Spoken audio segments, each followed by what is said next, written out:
कि कभी कभी बीच में नींद गहरी हो जाती है, हम भूल जाते हैं अपनी परंपराओं को, और फिर से भगवान तो आते ही हैं, आएंगे ही भारत। और ये निश्चित समझो, आए थे तो भी भारत में और आएंगे तो भी, बोल के बताओ, आएंगे तो भी भारत में, और भारत में भी सनातन में, भारत में भी सनातन में आए थे और सनातन में ही आएंगे, कहीं और नहीं, ये विश्वास रखो।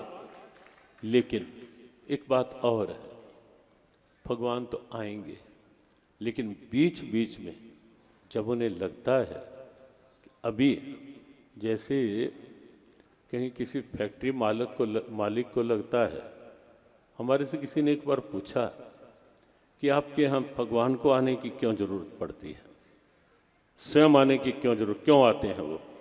हमने कहा देखो, एक बड़ी सीधी बात है, वो मिलमैन था, फैक्ट्री वाला था। हमने कहा है जब आपकी फैक्ट्री में कुछ अव्यवस्था होती है, पहला आप पूरा प्रयास करोगे कि मैनेजर को भेज दो, किसी को आप अपना बनाकर भेज दो कि जाकर देखो क्या अव्यवस्था है। हाँ, बिल्कुल जब नहीं होगी तो फिर आपको कहना पड़ेगा कि अब तो मुझे ही जाना पड़ेगा वहां, अब तो मुझे ही जाना पड़ेगा। हमने कहा जब अव्यवस्थाएं होती हैं हमारे यहाँ, भगवान समय समय पर कभी किसी संत को भेजते हैं, कभी कभी अपनी किसी विशेष विभूति को भेजते हैं कि जाओ, ये अव्यवस्था हो रही है। जैसा पूज्यपाद रामानंद जी महाराज की चर्चा पूज्य बाबा ने भी की, अभी महाराज श्री ने जो संकेत किया पूज्य रामानंद जी महाराज का, क्या अद्भुत दिव्यता थी। तो समय समय पर आप देखें इस प्रकार के संत आते हैं, जब लगता है कि सनातन की अव्यवस्थाओं को फिर से व्यवस्था की पटड़ी पर लाना है, कहीं हो रहे विखंडन को समाप्त करके फिर से एकत्व का उद्घोष करना है। होती भी भगवान की विभूति है। भगवत गीता के 10वें अध्याय में एक अद्भुत श्लोक, गीता जी के बहुत प्रिय श्लोकों में से हमें एक लगता है, यद यद विभूतिमत् सत्वम श्रीमद्दूर्जितम मेवा तत्तदेवावगच्छत्वम मम तेजो अंश संभवम।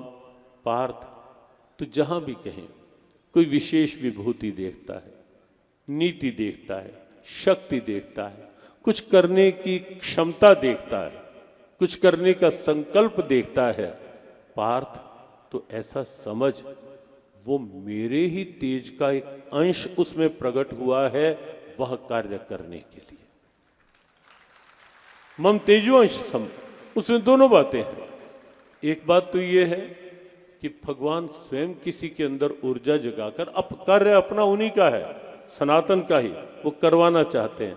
और इसका एक संकेत यह भी है कि कहीं भगवान अहम नहीं देखना चाहते, ये भी जताना चाहते हैं कि कुछ अच्छा हो रहा है तो ये विचार साथ करके रखो कि है प्रभु के तेज का एक अंश ही जो मुझे निमित्त बनाकर, जो अर्जुन को कहा था निमित्त मात्रम भव सव्यसाचिन,